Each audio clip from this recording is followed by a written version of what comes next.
Hemos vuelto. Hola, ¿qué tal? Hola. Hola.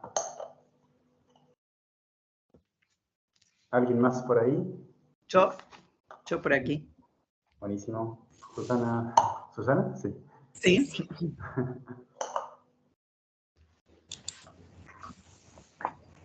Bueno, a ver quién se anima. ¿Quién pensó algún posible título? Estoy buscando editores para contratar. Yo encontré uno. Yo encontré. A ver. Sueños de potrero, el impacto social del fútbol en las clases populares de Argentina, un estudio de caso. No sé si Bien. está aquí, Pero ahí hubo un problemita. ¿Qué entendiste que había que hacer? para un libro. O sea, un título para un libro. Eso entendí. En realidad inventar este título, pasar este título que está acá en la pantalla a un libro. Pero está bueno ese ejemplo. Claro, o sea, yo después usé lo mismo como subtítulo, Ahí pero va, el título del libro sería Sueños de potrero, porque en ahí va, realidad me puse a Bien. buscar Unidos por el Fútbol, Patear el Mundo, del potrero surgen los héroes, y de repente todo lo que reunía más o menos lo que quería decir eran Sueños de potrero. Ah, perfecto, buenísimo. Sueños de potrero. Y abajo el subtítulo. Genial. En las tesis de Gracias. grado se puede utilizar medianamente un título creativo.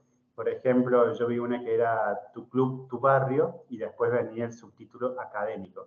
Pero es importante que esté el subtítulo académico. ¿Alguien más pensó otro título? Marketinero.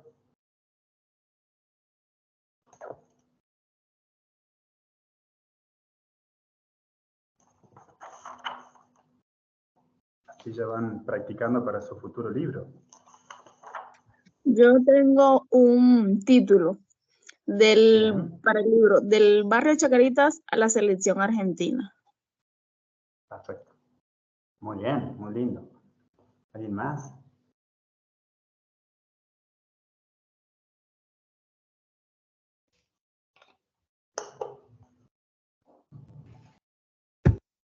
¿Podría llamarse, usando un juego de palabras o un doble sentido, el sueño de jugar en primera? ¿Que tiene que ver con esto del crecimiento o la ascendencia social? Bueno, sí, muy bien. Después lo que hay que corroborar es que ese título ya no exista. O sea, no exista en Internet, ¿no? Claro. Buscarlo. Generalmente para ver si existe o no, ya lo saben, ¿no? Pero hay que poner, aunque no sé si sigue utilizando, hay que poner la frase entre comillas, ¿bien? Porque si no Google reconoce cada palabrita suelta y te busca todo lo que tenga con palabras sueltas. Pero si uno pone las comillas antes y después, Google busca esa frase así textual, tal cual lo pusimos. Genial. Bueno, acá les voy a presentar algunos programitas informáticos que son correctores. Esto no soluciona nuestras faltas de ortografía, hay que aprender también ortografía, pero por lo menos ayuda. Citadores y detectores de plagio, ¿no? Que también son buenos para los parciales. Plagio no solo copias de internet, sino plagios de ChatGPT. Entonces son algunos correctores, algunos son correctores ortográficos, otros son correctores gramaticales, también eso es interesante porque te dan ideas de cómo mejorar la frase. Varias de estas son gratuitas, si uno quiere funciones un poquito más avanzadas hay que abonarlas, ¿no? Pero en realidad podemos manejarnos con cosas gratuitas. Hay que diferenciar entonces corrección ortográfica de revisión de tipeo. ¿Bien? Una cosa es corregir errores de ortografía, otra cosa es ver errores de tipeo, es decir, letras mal puestas, espacios, doble espacio cuando debería haber uno solo, toda esa cuestión de tipeo, que ahí conviene que lo vea a veces otra persona. Siempre hace falta un tercero que reconoce, porque nosotros estamos muy acostumbrados al texto y no, al ser tan familiar el texto, no vemos los errores. Entonces, lo único que podemos hacer es dejar descansar el texto, una semanita, 2, 3, y después retomarlo y ahí podemos ver los errores. Si no, si lo corregimos todo el día y el otro día y el otro día, no vamos a detectar errores. Así que, como estrategia, hay que dejar descansar el texto o dárselo a otra persona. Entonces, una cosa es la corrección ortográfica y otra es la corrección de estilo. La corrección de estilo implica algo ya más gramatical, cuando un editor corrige estilo, significa que te va a corregir el texto, pero respetando tu estilo. Te va a decir, esto se puede mejorar, esto está mal gramaticalmente, pero respetando tu estilo, tu forma de escribir, tu personalidad al momento de escribir. Es un trabajo que se contrata muchas veces aparte. Bueno, voy a intentar, a ver qué quedó. Bueno, acá por ejemplo, un informe de escaneo de plagio.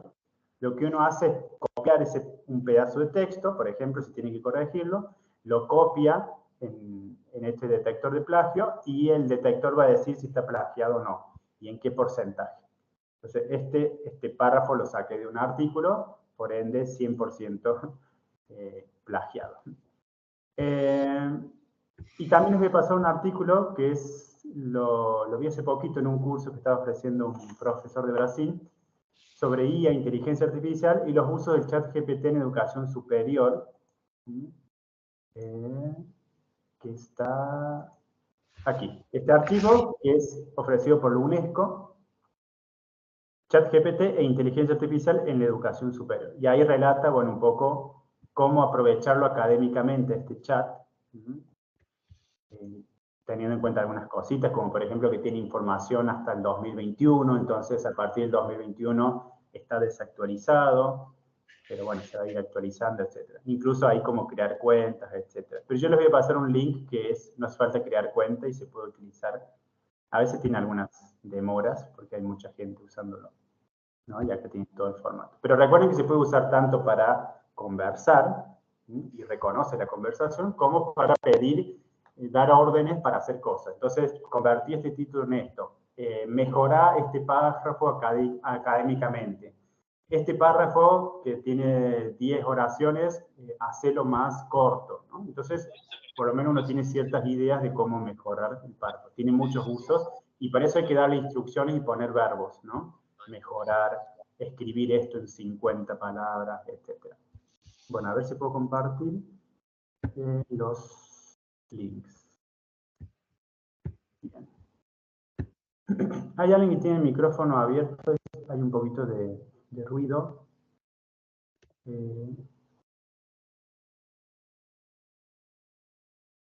Era yo, profe, ya lo cerré. Bien, no hay drama. Me dicen si están viendo esto que dice detección de contenido. Sí, Martín, se ve perfecto. Y si ahora yo paso a esta pestaña, ¿se ve? Detector de IA. No, esta otra no se ve. Se ve solo.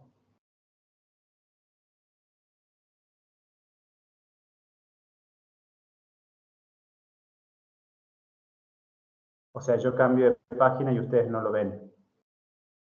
Exacto. Bueno, entonces vamos de a uno.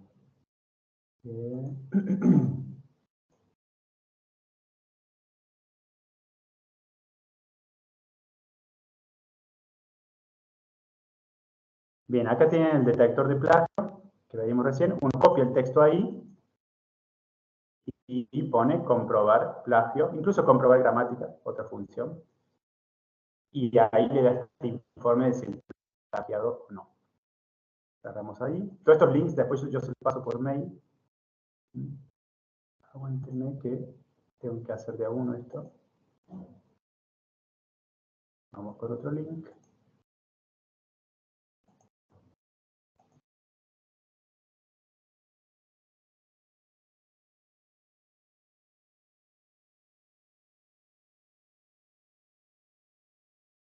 Bueno, acá un detector de IA, es decir, para detectar si el trabajo, el texto fue hecho con el chat GPT. ¿Bien? Es un tipo de plagio, pero específico en realidad para saber si lo hizo el chat GPT o lo hizo una persona. Uno copia el texto, verificar, y ahí dice si lo hizo el chat GPT o lo hizo la persona en cuestión. ¿Tá? Bien, dejamos de... Vamos de nuevo. Así que no se hagan los vivos, que están todos estos técnicos.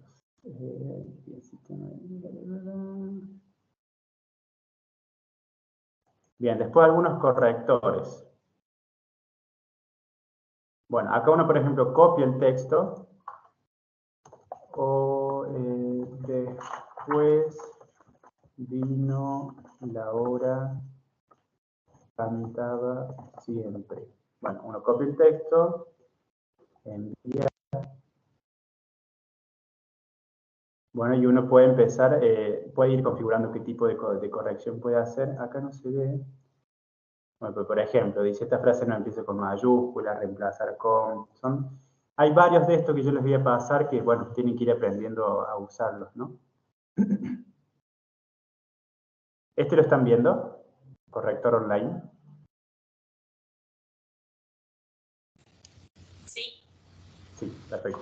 Cuando no vean, avísenme porque si no, hay problemita. Bueno, varios de estos correctores también se los voy a pasar, a ver si tenemos uno más. Reverso, corrector ortográfico. Algunos son solo de ortografía, otros de ortografía y gramática. Uno copia el texto. Hola, soy José. Canción. Bueno, a ver, ¿qué dice? Corregir. Bueno, acá detectan, ¿no? Errores. Posible error de ortografía. Uno puede ir viendo qué tipo de corrección puede hacer acá. Sinónimos, buscar sinónimos, conjugación, etc. Hay que poner un textito más largo, pero son distintos correctores para ver. Ahí estamos. Bien, volvemos acá.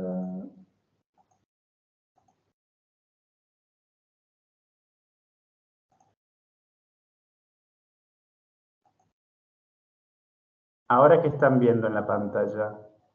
¿Esto que dice segunda parte? Sí, segunda parte. Sí. Perfecto. Bueno, entonces vamos a ir ingresando al mundo de la edición. Otro mundo, pero también relacionado a la escritura. Y conocer estos detalles de edición y de publicación especialmente, que es lo que nos interesa, ayuda mucho también al momento de escribir y al momento de publicar nuestros trabajos y acercarlos al mundo, a la ciudadanía. Bueno, todo esto tiene que ver con la comunicación de la ciencia, y acá surgen algunos conceptos que son sinónimos, pero tienen algunas diferencias.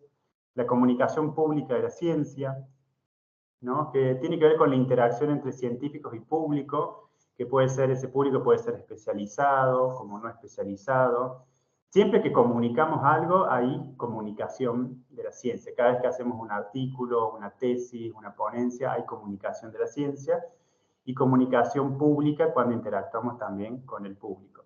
Pero se diferencia de lo que es la divulgación científica, que tiene que ver con adaptar los contenidos para que sean más accesibles a público no especializado, a la gente, digamos, en común, como se dice en la jerga, y exige cierto tipo de traducción didáctica, ¿no? Entonces, por ejemplo, un libro muy icónico de 1962, de Rachel Carson, ella era una bióloga que publica Primavera Silenciosa, que era un libro donde se relata por primera vez los efectos del glifosato, por ejemplo, en animales, en personas, etc.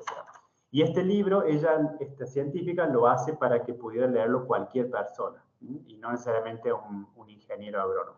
Entonces, ese trabajo de adaptación es lo que llamamos divulgación científica, ¿bien? Entonces, no es lo mismo, es un tipo de comunicación de la ciencia, pero más específica, ¿no? Se refiere a traducir los contenidos para el público común y corriente, digamos, entre comillas. Que también se diferencia de lo que es periodismo científico. Periodismo científico, sobre todo, lo que trabaja es algo que sea noticia.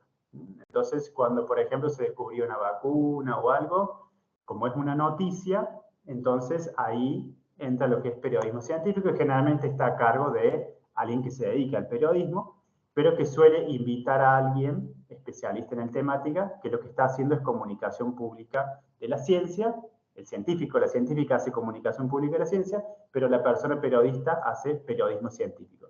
La diferencia es esto, que tiene que ser noticia. Y todo esto son tipos de difusión científica pero en diferentes categorías. A partir de acá hay distintos modelos en esta teoría de comunicación que tiene que ver con el modelo del déficit, que es pensar de que las personas no saben nada sobre el tema, hay un déficit, entonces hay que enseñarles. Está el modelo de validación, donde acá las personas se piensa que saben algo. Son distintas perspectivas teóricas, o el modelo cultural y de participación, de construir conocimiento entre la ciudadanía y quienes hacen ciencia, pensar a la ciencia como una cultura también, como tradición cultural y no solamente como algo así académico.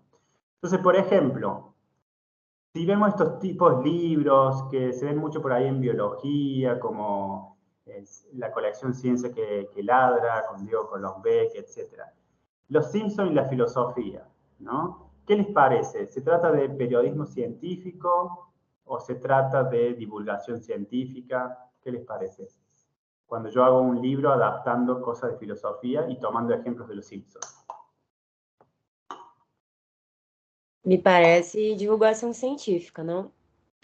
Bien, hay toda una traducción didáctica de dar ejemplos de los Simpsons para enseñar distintas cuestiones. Entonces, cuando hay un aspecto didáctico y de accesibilidad, decimos que es divulgación científica. Por ejemplo, una noticia sobre se descubre, ¿no?, un tipo de vacuna contra el COVID. ¿Qué sería, divulgación o periodismo? Periodismo. Periodismo, porque es noticia. Ahora, cuando yo adapto eso para que se pueda entender, estoy haciendo un tipo de divulgación, pero no específicamente divulgación. Al ser una noticia es periodismo científico. Si yo quiero transmitir mis conocimientos, mi tesis en distintas redes sociales, hago videitos en YouTube, en TikTok, vivos en Instagram, ¿qué les parece que es? ¿Periodismo científico o divulgación científica? Siempre es comunicación también, ¿no? Pública. Divulgación sería ahí. Sigue siendo divulgación científica, difusión científica también, pero no es periodismo. Primero, también porque hay que construir un conocimiento como noticia. Entonces, a veces puede ser una noticia porque se usa en el momento, pero a veces uno construye la noticia cuando se dice, tales investigadores están trabajando sobre esto, y no es algo que se esté hablando habitualmente, pero se convierte en noticia. Entonces, cuando esa comunicación pública se convierte en noticia, a pesar de que no sea noticia así del momento, eso es periodismo científico. Y cuando yo adapto mis contenidos a un público más accesible y hay toda una cuestión didáctica, divulgación científica. Por ejemplo, los podcasts pueden ser un tipo de divulgación científica. También les voy a pasar este texto, la comunidad científica ante las redes sociales, que es muy interesante acá de, bueno, cómo hacer divulgación científica en redes sociales. Actualmente las redes sociales que más utilizan los académicos y las académicas son LinkedIn, Twitter y Facebook. Pero ahora se está usando bastante Instagram y TikTok. Pero generalmente las personas de más de 30 años suelen estar, según algunos estudios, usando más estas redes. Entonces, ¿cuál es la mejor red social para publicar mis avances de investigación? Primero hay que tener en cuenta de que yo pueda publicar eso, tenga permiso. Porque sobre todo en algunas cuestiones más ligadas a las ciencias exactas, no se da permiso, no hay licencia para publicar un avance hasta que esté finalizado, porque es una cuestión de patente, hay derechos de propiedad, etc. Pero en ciencias sociales es un poquito más libre. Uno puede ir comunicando los avances, por ejemplo, haciendo vivos en Instagram, y a través de eso recibir retroalimentación de la gente, porque yo a nivel personal, mi tesis iba cerrando con conversaciones con mi madre. O sea, mi madre era la que tiraba la posta, digamos, tiraba una idea así, y ahí me caía la ficha. Entonces, conversar con la gente, a pesar de que no conozca sobre el tema, simplifica mucho las cosas, porque a veces las personas, cuando no tienen cierto bagaje académico o conceptual, ven las cosas de una forma más sencilla que la que estamos acostumbrados a ver nosotros, porque nos metemos y nos enredamos con tanto tecnicismo y demás. Entonces, conversar con la gente, ir publicando de a poquito cosas de las que estamos investigando, pedir opinión en encuestas así libres, en Instagram, etc. Todo eso ayuda y también vamos viendo el perfil de lo que le interesa a la gente. Y a partir de lo que le interesa a la gente, uno va a tomar estrategias para decir, bueno, cuando yo publique mi tesis, a la gente le interesa esta parte, ¿no? Entonces, voy a hacer énfasis en eso para que le sirva a la gente, para que lo pueda leer la gente y demás, ¿no? Entonces, ¿cuál es la mejor red social? Es la que use el público al cual yo quiero que esté destinado, ¿no? Si yo quiero que a mi investigación la conozcan jóvenes de 15, 16 años, y bueno, iré a TikTok, ¿no? Si quiero que la conozca otro público, iré a Facebook. Entonces, no hay una mejor red que otra, todo depende del público al cual yo quiero destinar. Y esas redes exigen mensajes distintos. No es que yo copio y pego el mismo mensaje en Twitter, que en Instagram, que en Facebook, etcétera, lo adapto al público. Entonces, exige una adaptación de esa comunicación, ¿bien?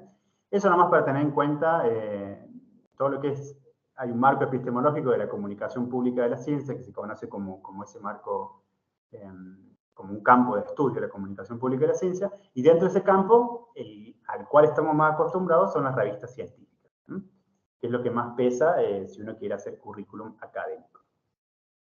Lo primero que hay que tener en cuenta es la distinción entre ISSN e ISBN. ¿Han escuchado estas siglas por ahí?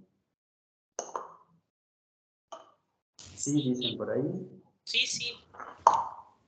¿Y conocen la diferencia? Uno tiene que ver con quién es el que edita. Por ejemplo, si es el editor, tengo entendido que es el ISSN y el ISBN es para el artículo.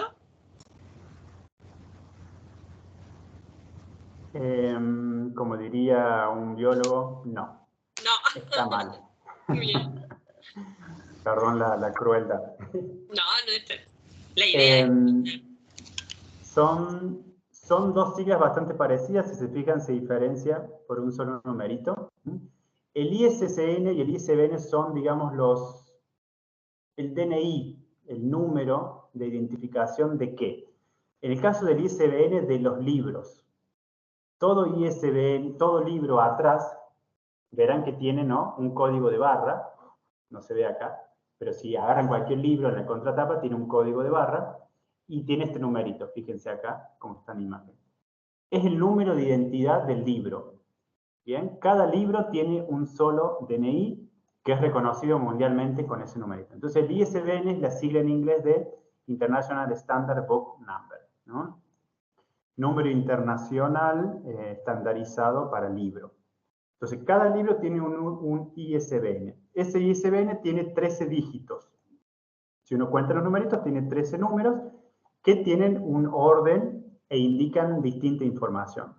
Los primeros 3 numeritos suelen ser el prefijo, que a veces depende del país, a veces depende del marco normativo en el cual se utiliza, a veces siempre es el mismo.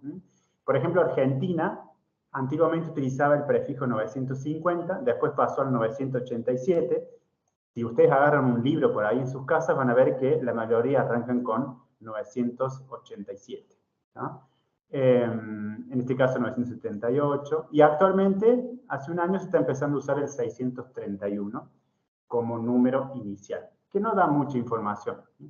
Lo que da información es el segundo número. Acá está el código del país. Perdón, acá me confundí. En el segundo grupito número es el código del país. Entonces Argentina usa 987.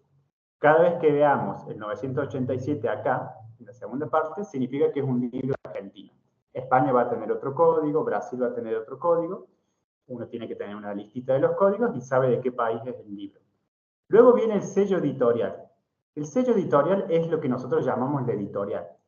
Por ejemplo, Siglo XXI, UDEVA, Unirrío, en nuestra universidad, son las editoriales que en términos legales se conocen como sello editorial. ¿Bien? Los últimos 2 números tienen que ver con la publicación, con el tipo de publicación, y el último es un dígito de control que no aporta mucho, tiene que ver con una cuestión de que no se repitan los números y demás, ¿no? Pero no da mucha información. Esa es la estructura de 13 números que suele tener el ISBN y vamos a ver también cómo se pide. Entonces, ISBN para libros. ISSN, significa International Standard Serial Number, es para las revistas. ¿Ah? Para las revistas científicas.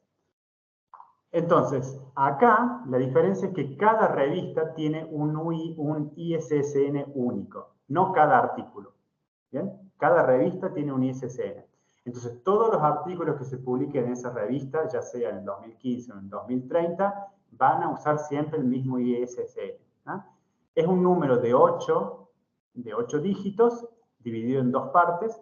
A veces el último número suele ser una X, pero si no son 8 números que indican esta es la revista Perspectiva, esta es la revista Econometricus, esta es la revista Journal International Biology, etc. Es por revista, no por artículo. Esa es la diferencia entonces, ISSN para revistas y ISBN para libro. Acá sí, cada libro tiene un ISBN. Incluso si el libro está en formato digital y en formato físico, va a tener dos ISBNs diferentes. Un ISBN para el libro impreso y otro ISBN para el libro PDF digital. ¿Ah? A su vez, está lo que es el ISSN-L, o la L significa linking. ¿Qué significa? Primero que en cada revista, según el formato que tenga, va a tener distintos ISSN. Si bien es uno por revista, depende del formato de la revista. Entonces, si la revista es impresa, yo la puedo leer en papel, va a tener un ISSN. Si esa revista es digital, va a tener otro ISSN. Y si esa misma revista, generalmente antes se publicaba como un CD-ROM, que ahora ya no se usa mucho, va a tener otro ISSN. Entonces, es la misma revista con 3 ISSN. Pero los ISSN no son para los artículos. ¿Ah? Los artículos están dentro de una revista con un solo ISSN.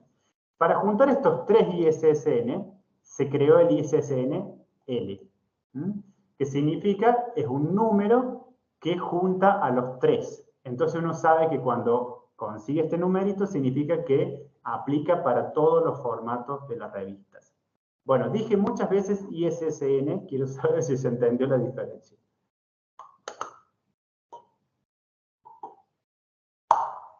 A ver quién se anima a explicarlo. Divulgación científica. Lo que acabo de explicar, ¿quién lo quiere explicar con sus palabras? A ver si entendimos.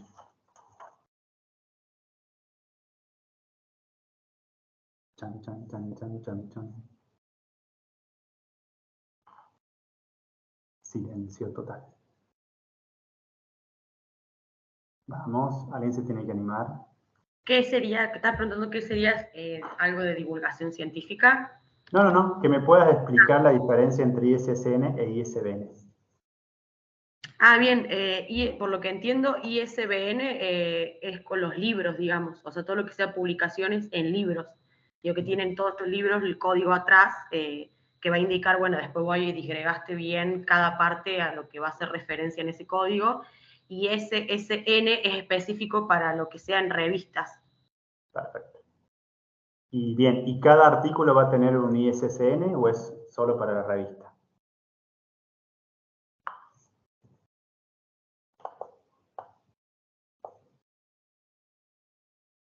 Imagínense que estamos acá 20 personas. Las 20 publicamos en la revista Perspectivas.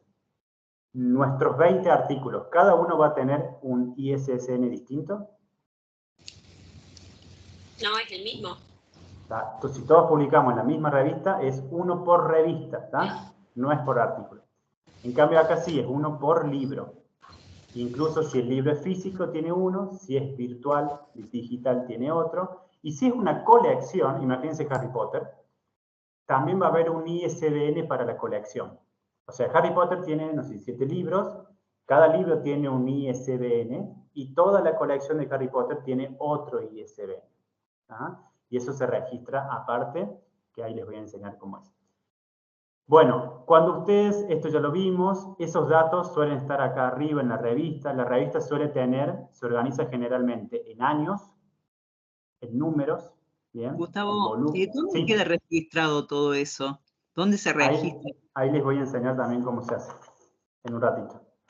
Claro, pero hay algo que nuclea todos los libros de... Sí, es lo que llamamos acá a ver si tengo acá, la agencia ISBN.ar. Cada país tiene su propia agencia, uno se tiene que dar de alta en el sistema, y una vez que estás de alto de alta en el sistema como editorial. Por ejemplo, Unirío, de Río Cuarto, tiene su propia, se ha dado de alta, digamos, en el sistema. En el caso de mi editorial también nos damos de alta. Te puedes dar de alta también como autor-editor. Por ejemplo, Sofía no quiere tener una editorial, sino que ella quiere autopublicarse, pero tener el código de barras, porque eso implica tener también derechos de autor, etc. Bueno, uno se puede registrar como autor-editor. Significa que escribe y se edita a sí mismo. Y de hecho puede ponerle un nombre ficticio a la editorial de Sofía, que se llame, por ejemplo, Adultis, ¿no? Que trabaja con adultos mayores. La editorial se llama Adultis, pero es un seudónimo ficticio que está permitido por ley, y cada vez que Sofía publica un libro, ella publica con Adultis. ¿Ya? Entonces se puede hacer eso, hay que registrarse acá, y ahí se pide, uno registra el libro, y a los 3 días te envían el código de barra, todas esas cuestiones. ¿No? Pero hay que darse de alta acá. Sirve para Argentina. Brasil tiene otro sistema, cada país tiene su sistema. Entonces, cuando uno publica en una revista, hay que ver los datos de la revista. Los datos de la revista son el ISSN, bien, que esto es importante. Si la revista no tiene ISSN, tiene poco peso en el currículum. ¿Ah? Tiene poco peso en el currículum. Puede tener un peso más social. Por ejemplo, la revista Garganta Poderosa es una revista, pero más popular, digamos. Entonces, no tiene un ISSN, creo. No sé, que no tiene. No es una revista académica, son para revistas académicas. Si uno quiere tener un currículum más académico, tiene que publicar donde tenga ISSN. Y después vamos a ver que también hay distintas categorías de revistas que ahí las vemos. Entonces, la revista suele tener el ISSN, el año. Bien, por ejemplo, año 1 significa que es el primer año de la revista. Número 2 a veces tiene que ver con el volumen o con el número. Algunos distinguen volumen de número, otros no. Pero ¿qué sería el número 2? Que en el año 1 es la segunda vez que publica la revista. ¿Se entiende? Por eso es número 2. Y generalmente se indica el mes y el año. Esto es lo que uno pone también en el currículum. Uno pone el ISSN, pone el año de la revista, pone el número de la revista. Puede poner volumen, por ejemplo, si la revista 2 tuvo 3 volúmenes, 3 partes, uno pone número 2, volumen 1. Y después siempre va el mes y el año, ¿tá? Mes y año, no en la fecha. La fecha se pone acá. Dice, este es un artículo mío que publiqué, la presenté en esta fecha y fue aceptado acá. A veces se agrega también publicado en una tercera línea. Todo esto es edición de la revista. Las revistas vienen también con este identificador que indica ahí lo que se puede y lo que no se puede hacer con el artículo. Por ejemplo, se puede citar, no se puede citar, se puede reproducir en parte o total, se puede reproducir mencionando al autor, se puede reproducir sin mención del autor. Todos esos detalles ilegales se indican con este cuadrito que se usa solo para lo que llamamos CC, que significa Creative Commons. Creative Commons es lo opuesto a ¿han escuchado este término de copyright? El copyright, la C, ¿bien? Que son los derechos registrados. Sí. Generalmente muchos libros tienen el copyright, significa que vos no podés copiar, ni siquiera hacer fotocopias. O sea, nosotros en las universidades trabajamos con fotocopias, ya no mucho, pero es una violación a la ley, hacer fotocopias, si el libro tiene el copyright, ¿no? El opuesto a copyright es el copyleft. Copyleft, right sería derecho, left sería izquierdo o suave. El copyleft significa, más bien como un movimiento que plantea que el conocimiento sea más libre, de acceso más gratuito, porque hay revistas, por ejemplo, que el primer año, si vos querés un artículo, tenés que pagarlo, si querés descargarlo. Tenés que pagar a la editorial, a la revista, y muchos de estos artículos se liberan, pasados un año o pasados 6 meses, se liberan y son de acceso gratuito. Entonces, el copyleft, una forma de copyleft es el CC, que es el Creative Commons. Creative Commons significa algo así como de creación común. Entonces, cuando están estos códigos, significa que ese libro es medianamente reproducible sin tantos derechos. Siempre hay que mencionar el autor, pero es más libre que un copyright, eso nomás. Bueno, ahora sí vamos con los tipos de revistas. Las revistas tienen importancia según su índice o lo que llamamos la indexación. Acá podemos usar el verbo indexar o el verbo indizar, que son sinónimos. En realidad indexar viene del inglés index, que significa índice, e indizar viene de índice del español, así que los dos son sinónimos. Indexación significa, es un proceso por medio del cual algunos indexadores, que no son personas, generalmente son software, sistemas, programas, etc., lo que hacen es juntar todas las revistas de una temática, de un área de estudio, ver cuáles son las que más se citan, o las que son de mayor relevancia, las que son de temáticas nuevas, etc., y a partir de ahí generan como un ranking de revistas importantes y de revistas menos importantes. Eso es lo que significa cuando decimos esta revista está indexada o no está indexada. Entonces, primer punto a tener en cuenta. Toda revista académica, no es lo mismo una revista académica que una revista científica. Una revista académica puede tener ISSN, pero no necesariamente ser científica, es decir, que no está indexada. Para que esa revista esté indexada, significa que ha sido citada muchas veces, ha pasado por una serie de pruebas para que ingrese a este índice que plantean algunos programas. A partir de ahí decimos que la revista está indexada. Publicar en una revista indexada tiene mayor importancia que publicar en una revista académica que no está indexada. Por ejemplo, la mayoría de las revistas de las facultades o en nuestra universidad, por ejemplo, son revistas académicas que no están indexadas. Tienen ISSN, ¿sí? Porque toda revista tiene ISSN, pero no están indexadas. Es decir, no es que no sean importantes, pero a nivel de currículum científico pesan menos que las que están indexadas. Es decir, que aparecen en ciertos repositorios de Internet. Esos indexadores generalmente suelen ser dos, hay muchos más, pero los más importantes son estos, el CJR y el JCR. Son las siglas en inglés, Journal Citation Reports, es por ahí el más importante. Si la revista aparece en este indexador, seguramente está indexada. Entonces, a partir de acá, ¿cómo sabemos la categoría de una revista indexada? Se nombran con la letra número Q. Se conocen como Q1, Q2, Q3, Q4. Entonces van a ver, sobre todo en la jerga más de ciencias exactas, que dicen publicaste en Q1 o publicaste en Q2 o estas revistas de Q3. Q1 es la revista más importante, el tipo de revista más importante.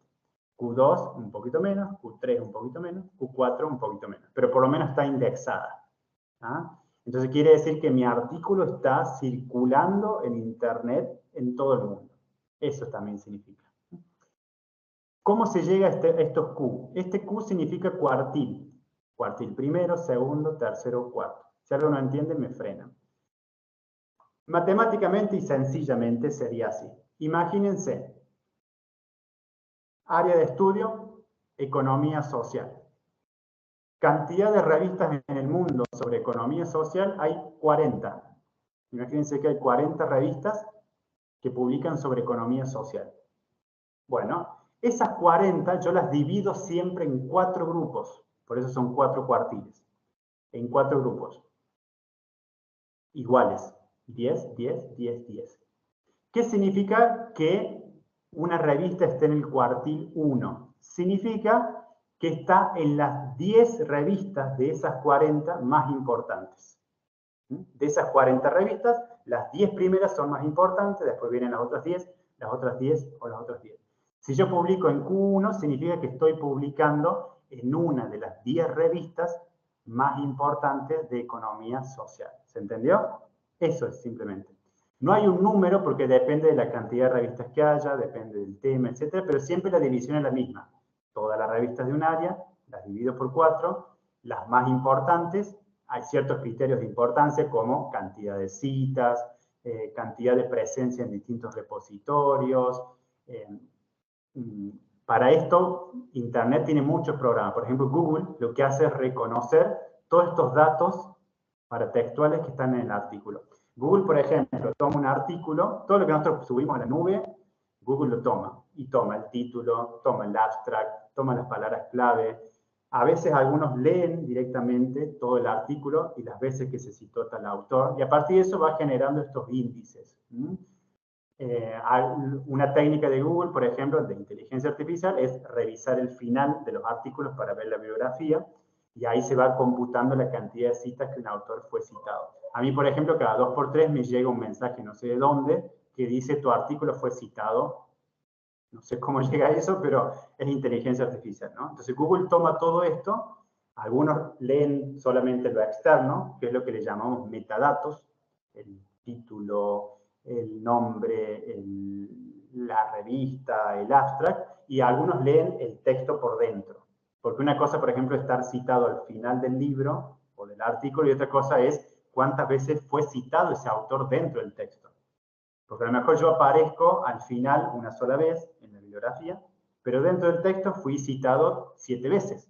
Entonces eso tiene más peso que una persona que fue citado una sola vez dentro del texto. Todo eso lo hace Google, no importa cómo, pero para determinar todo esto. ¿Bien? Entonces, otro ejemplo.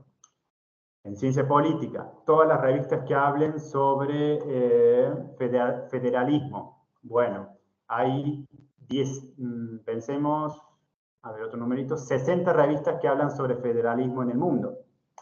Bueno, esas 60 las divido en 4. Las 15 más importantes, porque fueron más citadas, etcétera, van a ser el cuartil 1. Entonces, si yo publico en Q1, significa que estoy publicando en una de las 15 revistas más importantes sobre federalismo. Pero ese sistema lo establece, por ejemplo, el Journal Citation Report. Si nosotros nos vamos a otro indexador, por ejemplo, el Simago, va a haber otro índice. Y es posible que nuestra revista, si está en Q1 acá, pueda estar en Q2 acá. ¿Bien? Porque son distintos los criterios para indexar. Y hay otros más. Google Scholar también es un indexador. Si uno busca en Google Académico los textos, generalmente aparecen solamente los textos que están indexados. Por eso a veces no encontramos cierta información. Pero bueno, esos son los cuartiles, cuando hablamos de Q1, Q2, Q3, Q4. Publicar en Q1 es lo más difícil que hay, porque eso implica una revista que está registrada como Q1, significa que tiene todo un sistema de evaluación, de sistema de doble ciego, que se llama, etc. Hay todo un proceso y protocolo para llegar a publicar ahí. Suele tardar un año a veces, pero lográs tener un artículo en Q1. Eso en CONICET, por ejemplo, pesa más que publicar 10 libros. Entonces, de ahí viene la importancia de esto. A partir de acá se miden lo que llamamos factores de impacto. Hay varios, por ejemplo, el H5. Por ejemplo, una revista tiene un H5, se conoce como H5, el factor, un H5 de 10 puntos. ¿Qué significa? Que esa revista, o el autor también, ha publicado al menos 10 artículos que han recibido al menos 10 citas cada uno. Entonces, si uno tiene, por ejemplo, un H5 de 2, perdón la letra acá, significa que yo tengo 2 artículos que como mínimo fueron citados 2 veces. O sea, mientras más alto el número, más impacto tenemos en el mundo académico, ¿no? Estos son todos factores y medidas internacionales. Otras medidas pueden ser las citas por artículo. Si uno busca en Google Académico, va a ver que dice este artículo fue citado 6 veces. Y eso es re importante, ahora les comparto Google para que lo vean. Es re importante para saber qué artículos elegir para mi tesis. Porque voy a elegir primero los más citados y después los menos citados. Está acá. ¿Están viendo esto de Google Académico? Sí. Sí, Bien, sí. entonces, buscamos urbanismo feminista. Bueno, acá hay distintas formas de buscar. Pero acá tienen. Entonces, reconoce, por ejemplo, las 2 categorías. Acá donde dice guardar, ustedes hacen clic guardar y les queda guardado en su propia biblioteca personal para que no lo pierdan. Si cliquean en citar, díganme si ustedes ven esta que dice APA, ISO, o no. Yo abrí una pestañita. ¿Se ve? Bueno, Cuando ustedes cliquean en citar, tienen 3 tipos de cita. Las normas APA, entonces copian y pegan, ¿bien? Que es lo que hacemos todos. Las normas ISO, que se usan para otras ciencias. Y las normas ISO se usan para cualquier cosa, incluso para los alimentos. Y MLA, que usan sobre todo en medicina. Yo después puedo bajar ese artículo y estos datos en distintos repositorios bibliográficos, que puedo tenerlos en mi computadora o en la nube. El más usado es EndNote, donde yo descargo ahí y me quedan todas las citas guardadas también. Pero es re importante este dato acá de citar, de guardar. Y fíjense que dice aquí citado por 3. Citado por 3, citado por 174. ¿Bien? Entonces, ¿qué significa? Que este artículo es más importante que los otros. No significa que los otros no importen, pero por algo se está citando mucho esto. Y eso después uno tiene que demostrar en el marco teórico que está utilizando autores que son reconocidos en el tema. Y a veces un autor se reconoce simplemente por la cantidad de citas, no porque haya hecho algo magistral. A veces tiene el PDF, las versiones del artículo, porque a veces hay varias versiones del artículo, y ahí uno puede ir viendo. Entonces, ¿por qué me aparece este que tiene 174 en tercer lugar, siendo el más citado? Porque, bueno, no tiene la palabra feminista. Y lo que yo estoy buscando es urbanismo feminista. Si yo buscara solamente urbanismo, probablemente me apareciera este artículo primero. Entonces, es importante el resaltado azul oscuro. Bueno, esta info acá de Google es re importante. Y acá tenemos todas revistas indexadas. Viene ahí con los datos. En verde están los apellidos de las personas. Aparecen todos los apellidos, eso es lo bueno. Pero en otros citadores, al aparecer et al, se lleva el mérito el primer autor. Bueno.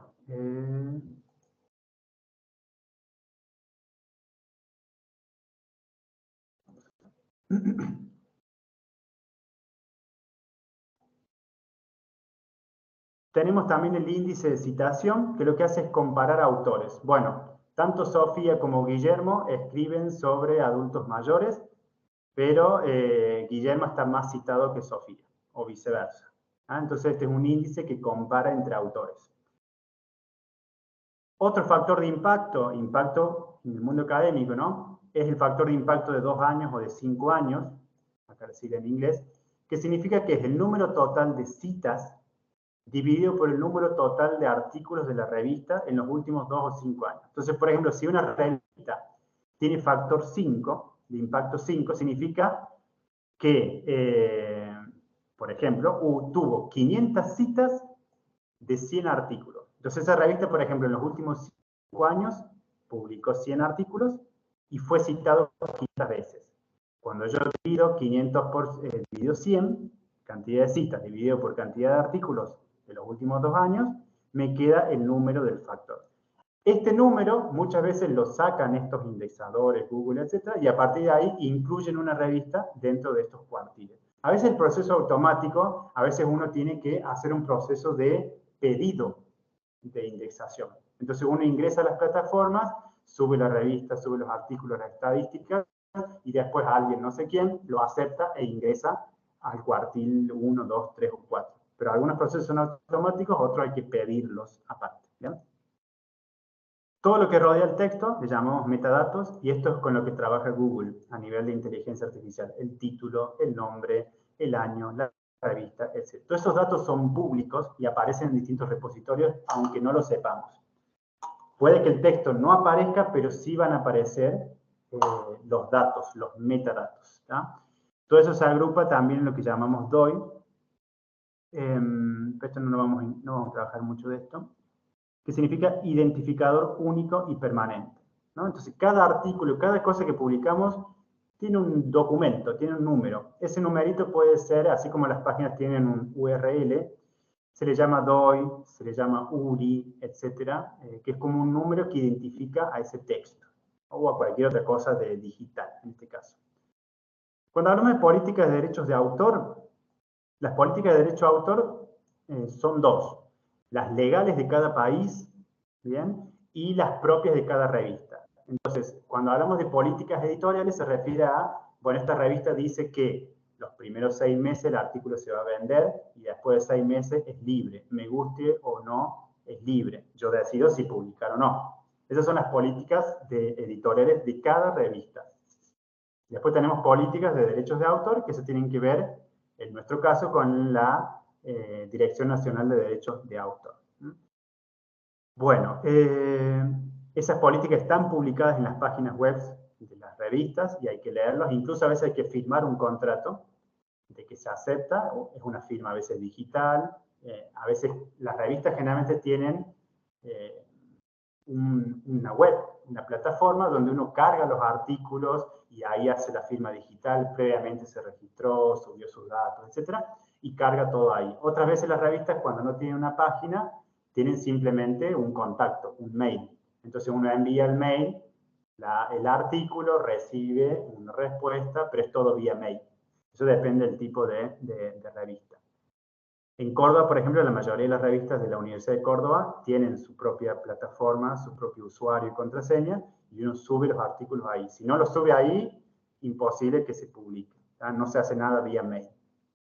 Previamente hay convocatorias, uno tiene que estar atento. Yo les voy a pasar un link de convocatoria de revista y uno se va enterando de los tiempos de publicación, porque la revista va a decir, bueno, hasta el 17 de octubre tenés tiempo para presentar artículos. Tengan en cuenta que se va a publicar de acá a 6 meses, 8 meses. No es que va a salir, qué sé yo, lo presento ahora pensando que el mes que viene concurso algo y voy a tener el artículo. No, no lo voy a tener. Lo que puedo tener, lo que puedo anotar en el currículum es presentación de tal artículo, o lo que pesa también, por ejemplo, es que el artículo ya fue corregido, pero todavía no publicado. Entonces uno le pone en proceso de evaluación, o al artículo le pone aceptado, pero aún no publicado. Uno puede poner esos datos que se entiende en la jerga que ese artículo todavía no salió, pero por lo menos está aceptado. Eso uno puede poner en el currículum. Los autores de un artículo. Bueno, cuando un artículo es individual, no hay problemita. El temita es cuando el artículo lo escribieron 4, 6, 8, 10 personas. Primero que algunas revistas tienen límites y te dicen, se acepta solo hasta 3 autores, se acepta hasta 4, hasta 5 ahí, rajatablas, más de 5 es muy raro. He visto algunos de 6, pero es raro. Generalmente 4 suele ser el máximo. Y el orden en el que aparecen los autores, si bien no aparece así vertical, aparece horizontal, es importante. ¿Por qué? Generalmente el primer autor que aparece, que es el que se lleva el crédito, porque dice, por ejemplo, Suárez et al., el primer autor suele ser quien escribe el artículo, ¿bien? Quien lo escribe o quien es el principal investigador de ese artículo, de lo que se hizo, ¿no? Entonces ese es el primer autor. Después, autor principal. Vienen los coautores. Los coautores son los que participaron en el artículo, pero a lo mejor no escribieron, pero sí hicieron trabajo de campo, o escribieron algunas partecitas. A veces pasa que 2 personas escribieron el artículo en forma pareja, pero solamente uno tiene que ir primero. Entonces ahí ya es una cuestión más personal, de decir, bueno, esta vez vos te pones primero y la próxima, si trabajamos juntos, me pongo yo primero. Esas son decisiones más personales. La última persona, el último autor, generalmente se reconoce como el director del proyecto. Entonces, por ejemplo, si uno publicara un artículo con su director de investigación de CONICET, lo que fuese, el director va a aparecer al final. Y se sabe que el último suele ser el director. A lo mejor no hizo nada el director, dirigió, obviamente, pero no escribió, no hizo trabajo de campo, pero está ahí presente sosteniendo todo el proceso, va al último. Entonces uno sabe que el primero es quien escribió o el que hizo más cosas, el segundo probablemente haya hecho muchas cosas, pero tiene que estar segundo, el tercero ayudó un poquito y el último es el director. Uno de esos 4 va a asumir lo que se llama autor de correspondencia. Autor de correspondencia es aquel que se encarga de hacer todos los trámites de enviar el artículo, de enviarlo por mail, de conversar con los editores, etc. El que se encarga de toda la parte de esa nexo entre autores y revista. Se le llama autor de correspondencia. Después tenemos autores fantasmas, acá está el fantasmita, que son esos autores que en realidad aparecen pero no hicieron nada. Pero ni siquiera son directores. Aparecen porque aparecen. A veces incluso se los coloca para que tengan más peso el artículo. Ah, mirá, está participando acá tal. al autor, pero no hizo nada, no hizo pero nada. Por eso lo llamamos autores fantasmas. Y autores invitados, ¿no? Que tienen que ver un poco con... Los autores invitados serían como estos autores... perdón, me confundí. Profesor, sí. ¿Esos autores fantasmas son detectables si no conoces la interna? Primero, perdón que me confundí. Lo que decía de esos autores que aparecen pero no hicieron nada, son los autores invitados, le llamamos. ¿Ah? Los autores fantasmas son los que hicieron pero no aparecen, por eso son fantasmas. Entonces a lo mejor Mariela Sánchez participó del artículo pero no aparece acá, por decisiones X. Porque recién era una becaria, qué sé yo. Pasa mucho esto de becarios e investigadores, que a veces los becarios son los que terminan trabajando, pero aparecen los investigadores, casi como una tradición. También le da cierto peso al artículo, ¿no? Pero bueno, autores fantasmas es lo peor que te puede pasar, que hayas trabajado y que no aparezcas en el artículo. Y autores invitados son estos que aparecen en el artículo, pero no hicieron nada, al revés. ¿Ah? Pero bueno, son decisiones políticas internas a veces, algunas consensuadas, otras no tanto. Yo me acuerdo que estuve en un proyecto de investigación donde una de las cosas que me ofrecían, aparte del pago, era aparecer en el artículo, a pesar de que yo no lo escribiera, lo iban a escribir ellos, pero como participaba del proyecto de investigación, me ofrecieron participar, que aparezca en los títulos, ¿no? En los nombres. Casi como una forma de pago, ¿no? Y en el mundo académico, sobre todo del currículum científico, pesan estas cuestiones. Pesan más en ciencias exactas, pero ahora en ciencias sociales, en CONICET sobre todo, está pesando mucho. A nivel personal, por ejemplo, tengo 10 libros publicados que no valen nada, cuando se cuentan en CONICET, no valen nada como tener publicado un artículo en una revista Q2 o Q1, ¿no? Hoy en día el CONICET, que es toda una crítica que se le hace, te valora según la cantidad de artículos publicados en los primeros cuartiles. Entonces, si vos tenés 4 revistas publicadas en Q2, Q1, ya tenés garantizado el éxito, ¿no? Son decisiones políticas porque implica también un desprestigio de otras cosas, ¿no? Porque a veces la importancia tiene que ver con esto, con la relevancia del tema. Por ejemplo, vos no pudiste publicar en Q1, Q2, pero tu tema es importante, estás trabajando, qué sé yo, adultos mayores, es importante. La originalidad del estudio, muchas revistas no te aceptan el artículo porque es un tema nuevo, porque por X motivo, entonces vos presentás ese artículo a otra revista y otra revista te lo acepta. A veces las propias revistas dicen, mira, no te lo podemos publicar en este número, te lo publicamos en el siguiente por una cuestión temática, porque las revistas suelen tener un tema, ¿no? Este número es sobre democracia, el siguiente es sobre dictadura, etc., ¿no?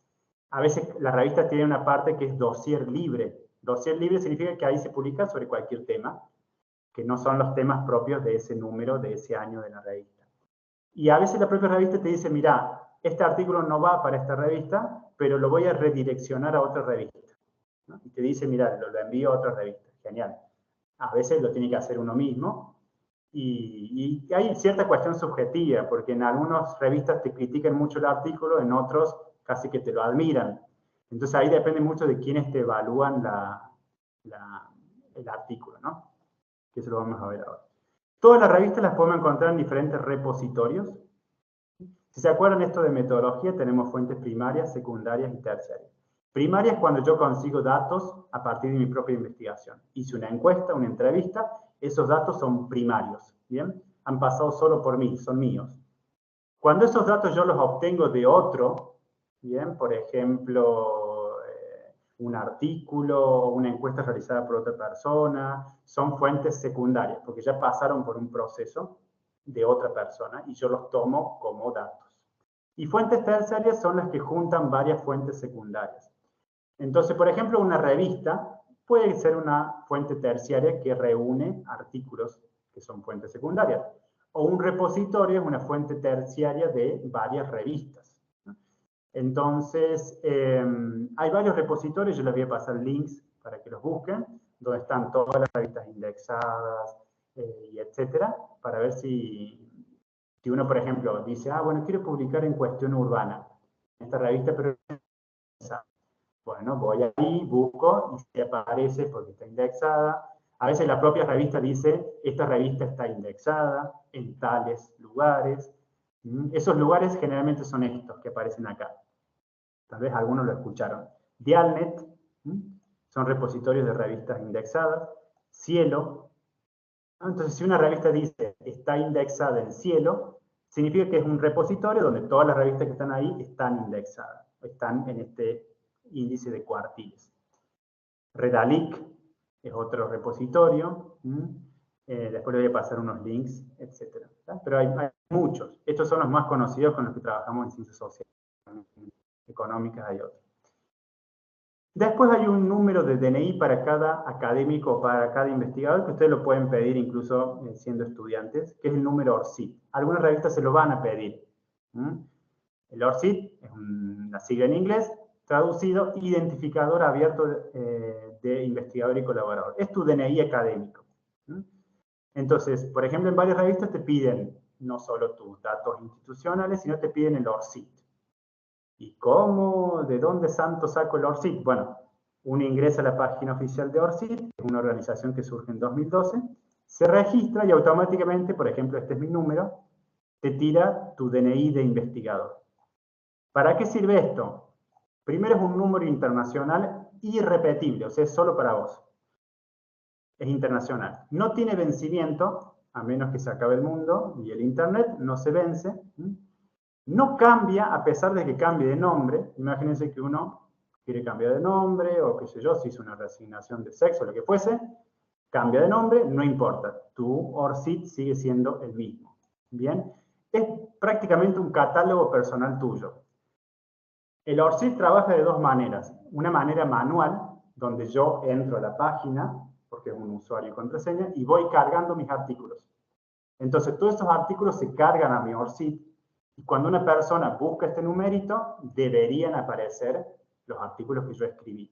Deberían. Y la otra opción es la automática, por inteligencia artificial. Google lo que hace es juntar esos artículos, reconoce tu nombre, etcétera, y te lo adjudica a ese identificador.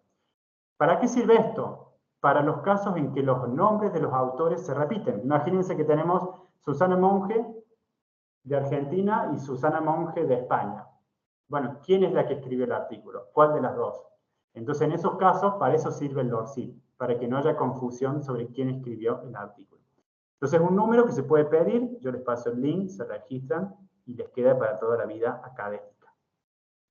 Buscadores bibliográficos. ¿Dónde buscar bibliografía? Google Académico, es el más frecuente, que lo vimos recién. También hay citadores bibliográficos.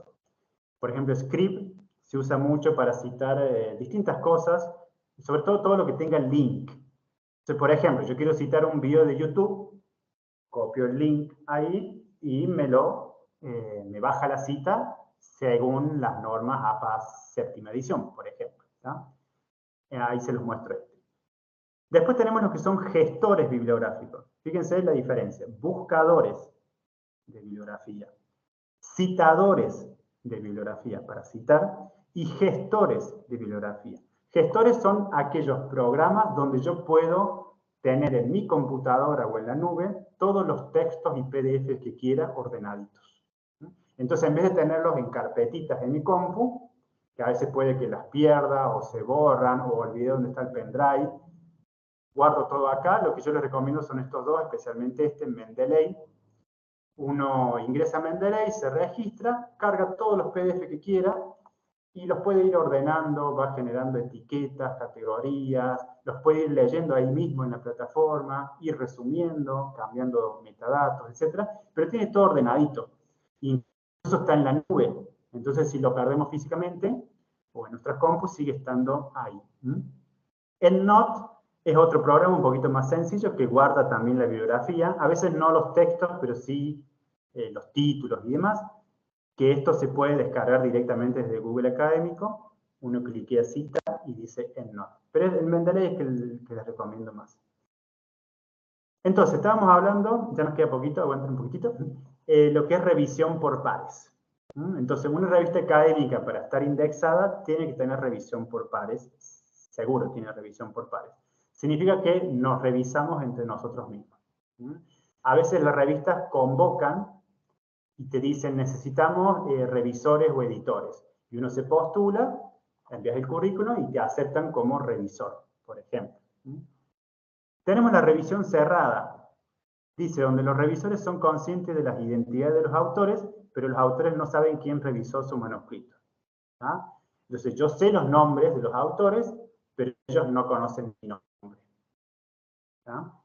El doble ciego es el que más se usa. Significa que ni los autores ni los revisores conocen los nombres. Por eso es doble ciego. Esto es lo que más se usa y es lo que más confianza tiene. ¿Por qué? Porque imagínense que yo envío un artículo y lo lee un investigador que me conoce y que a lo mejor no le caigo bien, ¿no? Entonces puede que me critique mucho el artículo, etcétera, lo camufle de alguna forma esa parte subjetiva, ¿no? Entonces, al no saber quién lo escribió, no saber quién lo revisó, tampoco puedes quejarte mucho de la revisión porque no sabes quién lo hizo. Solamente la editorial, la revista, conoce quién escribe y quién revisa, ¿no? Es el sistema de doble ciego. Y el sistema abierto es donde los dos se conocen. Tanto autor como revisor se conocen. ¿Ah? En inglés se le llama peer review, revisión por pares. Una vez que uno envía el artículo y lo revisan, ¿bien? Hay distintas respuestas, que generalmente va a ser aceptado o no aceptado. Lo más feo es no aceptado. Pero no hay que frustrarse porque uno puede presentar ese artículo en otra revista. A veces no se acepta por una cuestión de que no coincide con el tema de la revista, o no sirve para eso, pero sirve para otro formato o para otra revista. ¿No? Así que no hay que pensar de que el artículo está mal. Hay una cuestión bastante subjetiva en esa revisión. Si se acepta, generalmente hay tres tipos de aceptación. Aceptado sin modificaciones significa, ok, listo, no tengo que hacer más nada. Se publica así como lo envié. Es raro que pase eso, pero suele pasar. Generalmente lo que pasa es aceptado con leves modificaciones. Significa que yo tengo que cambiar algunos detalles de redacción. Son cosas chiquitas, agregar algunas cositas, que todo eso se indica en un resumen que te dan, en una planilla de evaluación, que vos vas viendo. A veces te envían el texto con comentarios al costado, etc. Entonces, con leves modificaciones. Lo feo que te puede pasar es que te lo acepten con modificaciones sustanciales. ¿Qué significa? Que está aceptado, pero tenés que sentarte 2 días a reformular varios párrafos, cambiar las partes, exige casi como reescribir el artículo. Incluso a veces tenés que reescribirlo tanto que decís, no, bueno, ya fue. No lo hago. Me ha pasado de decir, no lo hago. Otras veces sí, te senta y bueno, resulta que al final te sirve porque terminás con un artículo indexado importante, ¿no? Esto me pasó con el que les pasé ahí recién que estaba mostrando, que casi lo tuve que hacer de nuevo, pero digo, bueno, vamos a ponerle onda y terminó siendo bueno. Pero estos son los tipos de aceptaciones o no aceptados. Y acá hay distintos tipos de correcciones, de revisiones, que no lo vamos a ver, lo pueden leer después, pero podemos ver una nomás. Por ejemplo, hay revisión incluso después de que está publicado el artículo. La cascading, en cascada, significa cuando un manuscrito es rechazado por una revista, ya sea porque la temática o el interés de los lectores no sirve, pero esa revista es enviada a otra revista. Ese artículo es enviado a otra revista. Eso le llamamos el cascading. Luego, por ejemplo, revisión por terceros. Hay revistas que contratan a revisores externos y los envían, por ejemplo, llega un artículo sobre género, bueno, lo envían específicamente a un especialista en género. ¿Bien? Esa es la revisión por terceros. La revisión colaborativa, donde hay varias personas, por ejemplo, donde tienen el archivo abierto y van todos colaborando en la corrección. Entonces, son distintos tipos de correcciones. Esto de políticas editoriales ya lo vimos. Y finalmente, para cerrar, nos quedaré unas cositas nomás del libro, ¿no? ¿Hasta aquí alguna consulta, duda? ¿Se va entendiendo? ¿O antes me hay que prender la luz?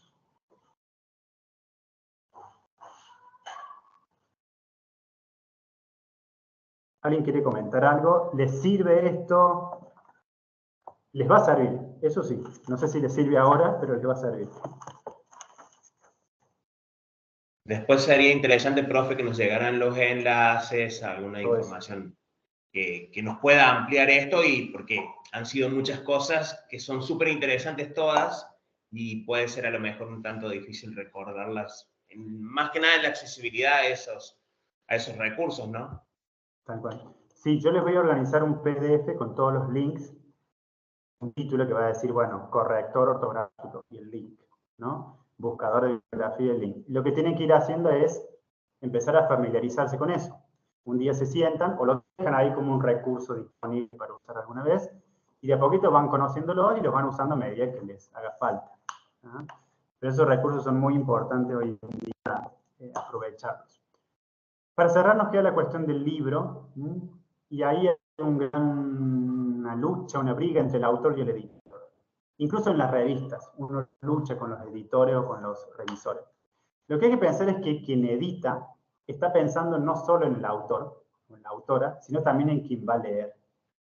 Entonces, cuando alguien te dice, y mira, esta parte no se entiende, o esta parte podrías cambiarla, o esta parte sacarla, y uno se enoja, ¿no?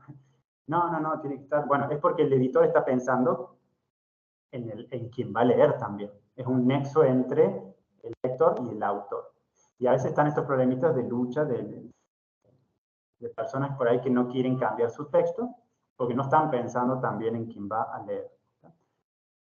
Cuando yo edito el texto por dentro, le llamamos maquetación. Eso es maquetar, ¿bien? Ordenarlo en los márgenes, toda esa parte de adentro, generar la maqueta, se le llama maquetación o edición interna. Y cuando yo edito la tapa, se le llama arte de tapa.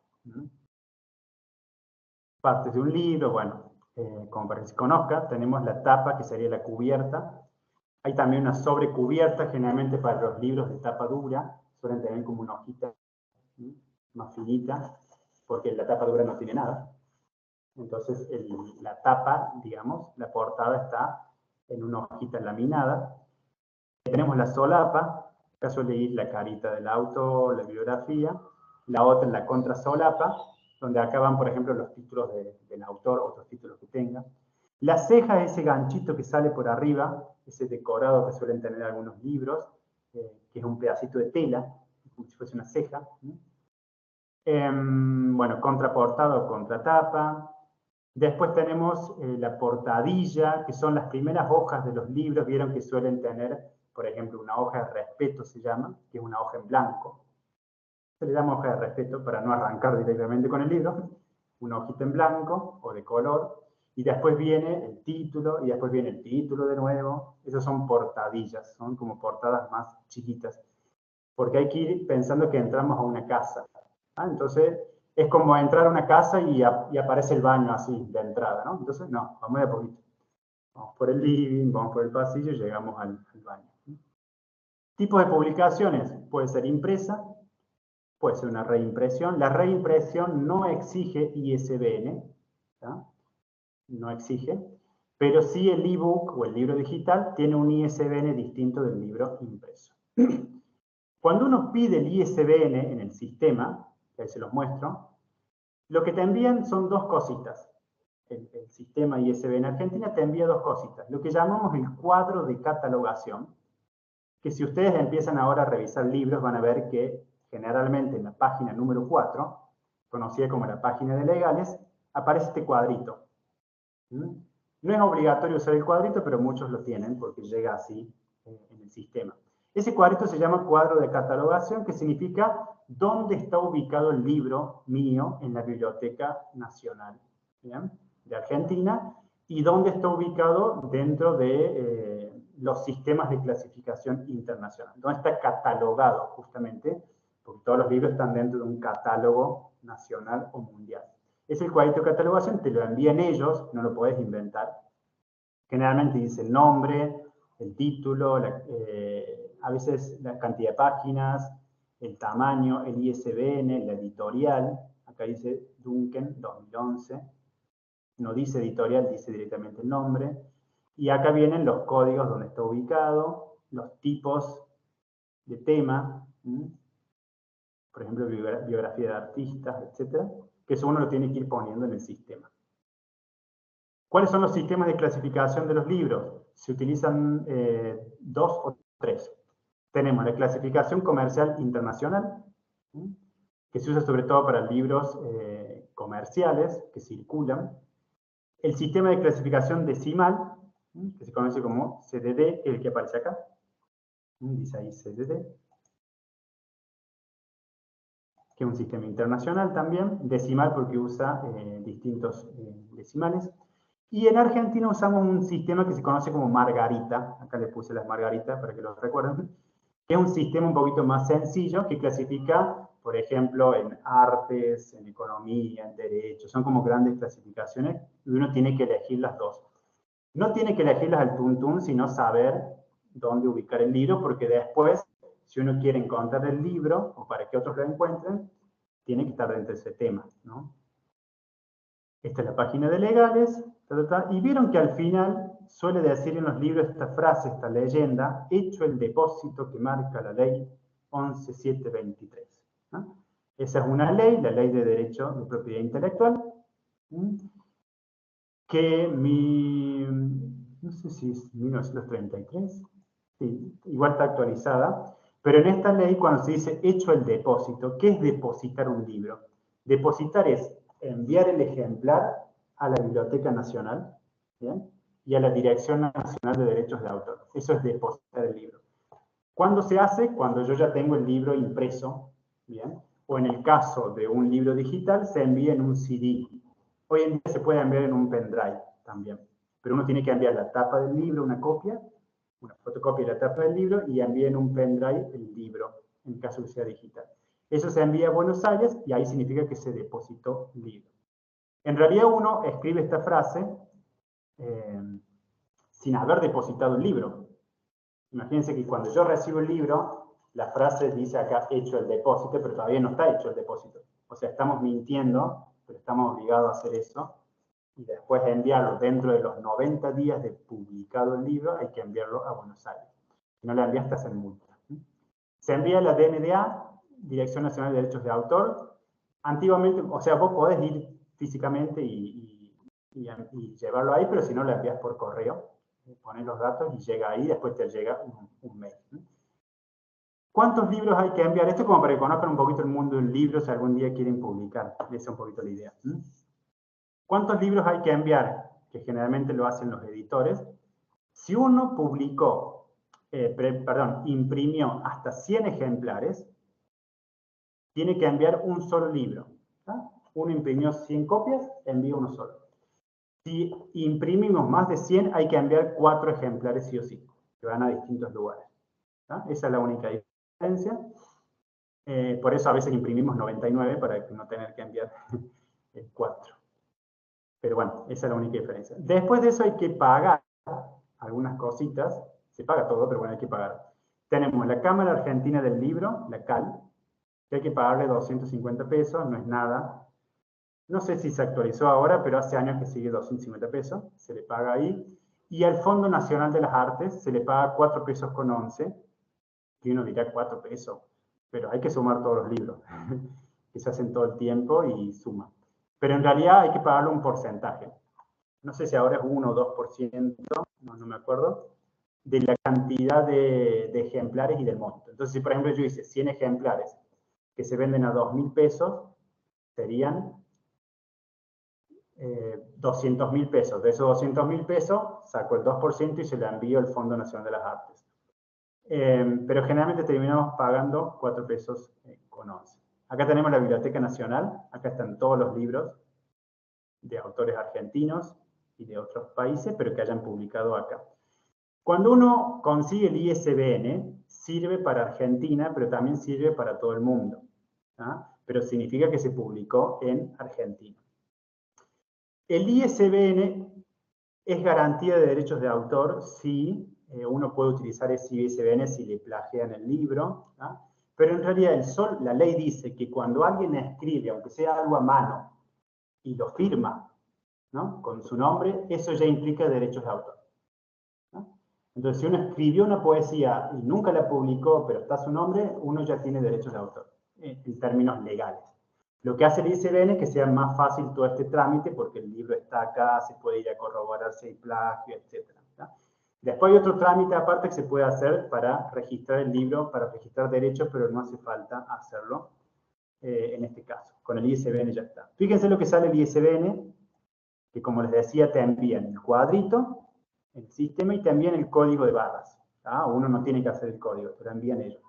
Sale 4.200 pesos pedir ISBN o 5.400 si lo quieren 24 horas.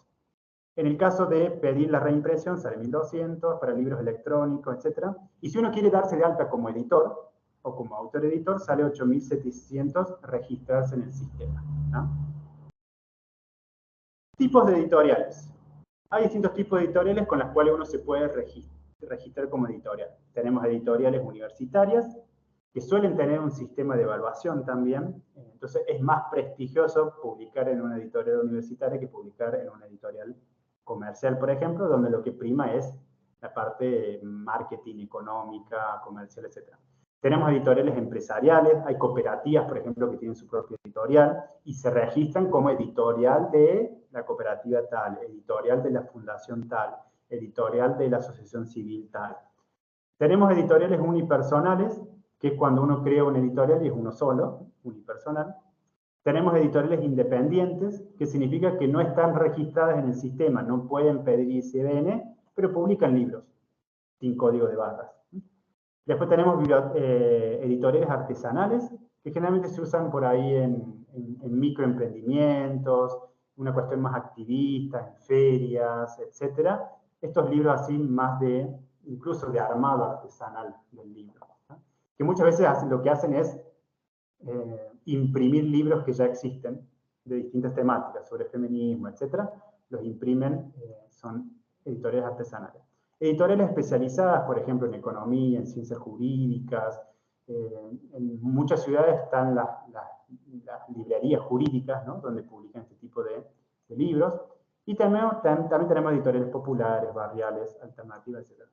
Pero que plantean un poco este concepto de bibliodiversidad, ¿no? Que se empiece a publicar mucho de distintos temas, porque generalmente a nivel comercial son pocos los temas que llegan a ser publicables y redituables económicamente. Además, piensen que el autor gana por ley 10% de las ganancias. Todo el resto se lo llevan editores y especialmente las librerías y los que llevan los libros a las librerías, ¿no? ¿Cómo es que se llama? Los intermediarios, ¿no? Pero el autor recibe 10% nomás del libro, recibe muy poco. Bueno, muchas gracias. Entonces les muestro cómo es el sistema y con esto cerramos. Dejamos un espacio pequeñito para preguntitas. Lo que vamos a hacer es ingresar a mi sistema para que vean más o menos cómo se registra.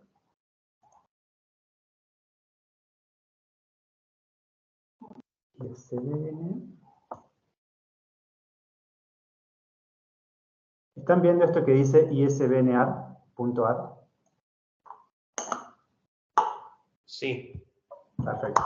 Entonces, uno paga los 8.700 pesos, tiene que enviar una copia del DNI, a veces tiene que enviar el estatuto de la cooperativa, pero si uno es unipersonal, envía solamente el DNI, el comprobante, se envía el mail, y ahí te dan de alta y te envían un usuario, ¿no? Entonces, uno ingresa al usuario y funciona.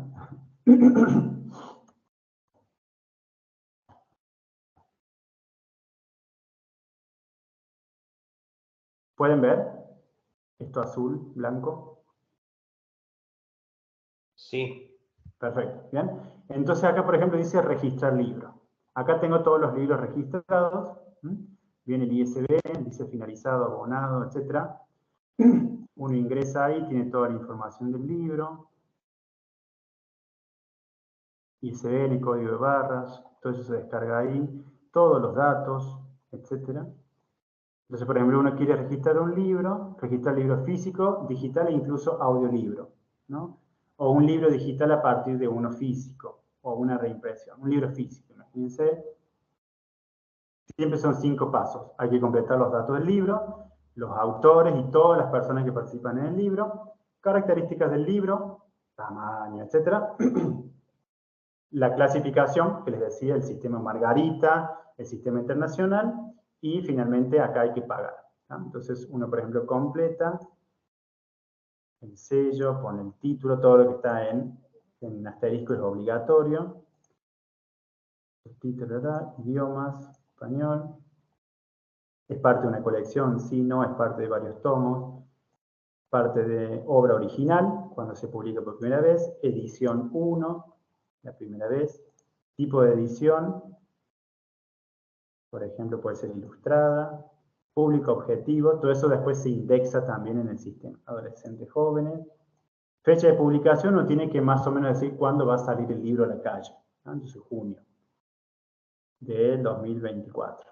En realidad hay que hacer este trámite cuando el libro ya está listo. Porque después de esto tenemos 3 meses para enviarlo. Canal de venta, por ejemplo, se va a vender, va a ser distribución gratuita y directamente siguiente. ¿No? Y ahí uno empieza a completar los autores que están en el sistema, comentarios, compilación, bueno, todo lo que aparece en un libro, en esas páginas legales, se hace en este sistema que es isbn.ar. Si quieren también empezar a ingresar a este mundo, ponen isbn.ar y listo. O isbn.org.ar.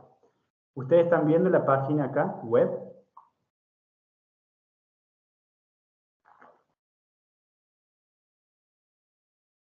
¿Se ve esto que dice aquí, Agencia Argentina?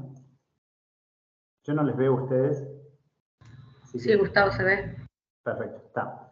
Bueno, acá tienen, por ejemplo, preguntas frecuentes, tutoriales, registrar su libro, que les va a llevar al usuario, tienen que registrarse antes, ¿no? No, igual, perdón, creo que no se ve. Lo que estamos viendo es en donde están los libros que vos tenés publicados. Eso es lo que estamos viendo ahora. Claro, por eso preguntaba porque, claro, cuando cambio de página no me lo reconoce. Es una, qué lástima. Bueno, a ver, ¿dónde estamos? Claro, cada vez que hago un cambio nuevo no lo deja ver. Pero bueno, se vio el sistema, ¿no? Así es como se piden los ISBN, por lo menos para conocer un poquito de ese mundo. En el caso de los ISSN, de las revistas, así como está isbn.ar, está issn.ar. Y ahí uno registra, tiene que registrar la revista para que le otorguen un ISSN, que es único de la revista. Esos trámites hay que hacerlos manualmente, ¿no? Acá, por ejemplo, les comparto de ORCID. Uno ingresa a la página de ORCID, que lo pueden hacer, les recomiendo que lo hagan, así ya les queda, algún día que les pidan, no me acuerdo cómo era, este.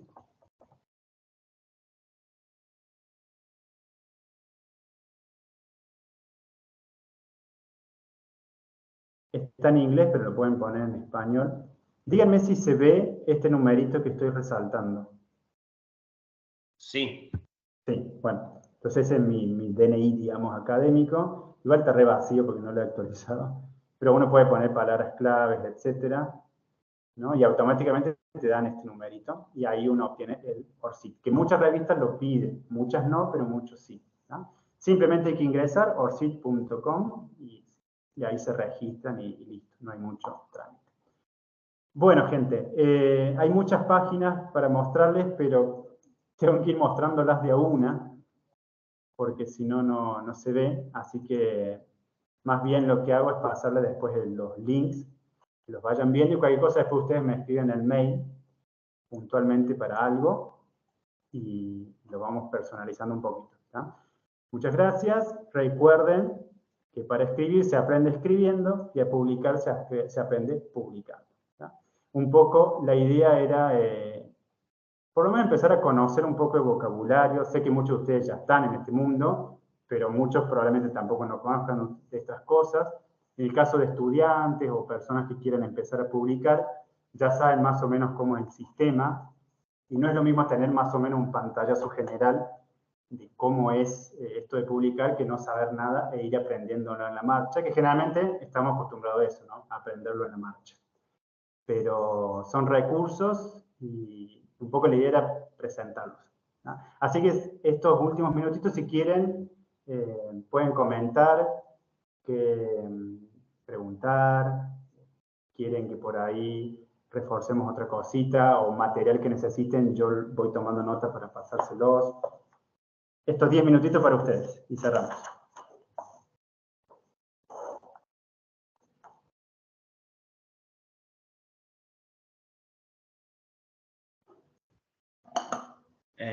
Creo que la frase del final simboliza y sintetiza todo.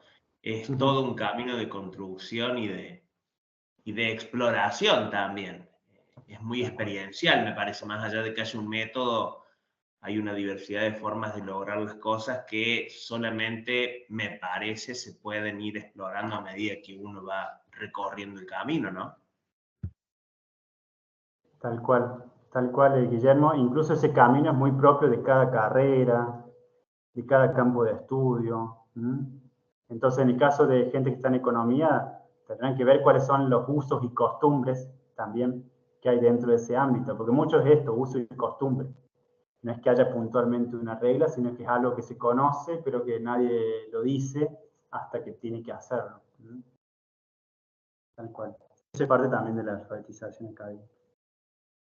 ¿Le sirvió? En mi caso, profe, soy de la Facultad de Humanas y acabo de terminar una especialización de ciencias económicas, así que eso que usted nos está diciendo es también una cuestión a tener en cuenta porque es diferente la manera de realizar estos textos académicos que incluso varía, como dice usted, según la facultad, ¿no? Dentro de una misma universidad. Sí, tal cual, dentro de una misma universidad. Incluso cuando terminen la tesis, lo que muchos solemos hacer es ir cortando la tesis en distintos artículos, ¿no? Entonces uno toma un capítulo y lo publica como un artículo, pero ahí tiene que pensar que uno está sacando un pedacito del cuerpo. Y ese pedacito se entiende dentro del cuerpo. Cuando yo lo saco, tengo que hacer varios reajustes para que se entienda de que se puede leer solo, porque la persona no va a tener acceso a la tesis. Entonces, excelente. Ojo esto de decir, corto un capítulo y lo publico. No, hay información que se pierde que tengo que reajustarla. Algunos doctorados incluso, claro, algunos doctorados incluso, no es en nuestro caso, pero en vez de publicar una tesis, te piden que publiques 3 artículos como forma de doctorarte. Por eso, lo que decís vos, depende de la universidad, incluso de las propias facultades y hasta de los departamentos. Tal cual. Esa es la gran recomendación. Aprendamos primero cuáles son las reglas del mundo en el que estamos, particularmente para a partir de ahí tomar definiciones. ¿Alguien más que quiera comentar algo?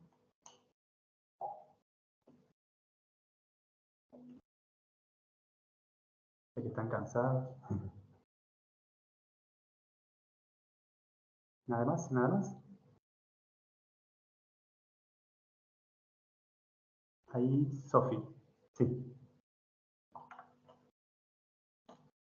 No se escucha, no sé si soy yo.